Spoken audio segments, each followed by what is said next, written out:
Hi, I'm Tony Jones. Here's a bonus question we couldn't fit on Q&A. It's from Helen Votrebeck. Hi. Well, look, it was originally directed to David, but perhaps other members of the panel would also have a view on it. Do you believe that comprehensive and tougher national regulatory standards designed to achieve significant waste reduction and pollution control targets should be imposed on all local governments in respect of waste management and resource recovery? I'll start with Craig. What do you reckon? Yeah. I think there needs to be higher national standards. As I said, there needs to be some leadership. I mean, when you visit a place like Sweden, or you see overseas places that do well, they have a policy they're working towards. They're actually being led towards something, and they're saying, you get to this and you go higher and then you go higher. And so I think there's a lot of great councils out there. There are councils actually, I think, probably do a better job than the federal government on a lot of these issues. They, some really good ones. But again, it's not just about leaving it to those good ones. It's about saying, well, then you need to bring the other ones along and get them up to that standard as well. So I think leadership is necessary in this area. David, can you do it without an extra influx of funds, let's say, putting up council rates everywhere?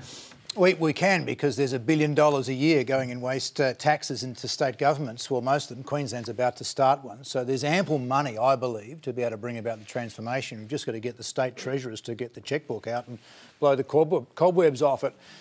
Do we need some national regulation? I think we do, in terms of how people find out about what's going on. So how things are labelled in particular. The use by dates that I can't read without a magnifying glass, or find them without tipping the product out, because it's on the bottom of the container, or rules about how you define what the recycled content is, or the federal government saying we'll only fund roads that have a minimum recycled content within that road construction. I think those things would be very helpful. And often, if you put a carrot in front of another level of government, it works a lot more effectively than a rule. So if you said we're only going to fund this type of road construction, local governments will fall over themselves to comply with that. And then they'll get used to it, industry will change, that'll become the new normal. I think in terms of getting national government to bring about a whole raft of national rules, it's going to take significant effort from where we are today.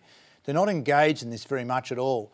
But we would like to be very much engaged in it, and not just to get local government to do the best it can do, but you've got to have a playing field that everybody understands and is level, both for manufacturers here and for importers as well. As I said, you shouldn't impose packaging constraints on locals that you're not going to insist upon in terms of things that come in boxes from offshore. It's just not fair. You've got to have some ability to control trade in and out of the country as well as part of this. So it's a big issue. We're starting at the small end, but it definitely needs to grow, and procurement is a big part of where it needs to grow into, and government controls a lot of spending, so we can do that together. All right, that's a pretty complete answer, so we'll end it there. Thanks for your question, Helen. Thank you.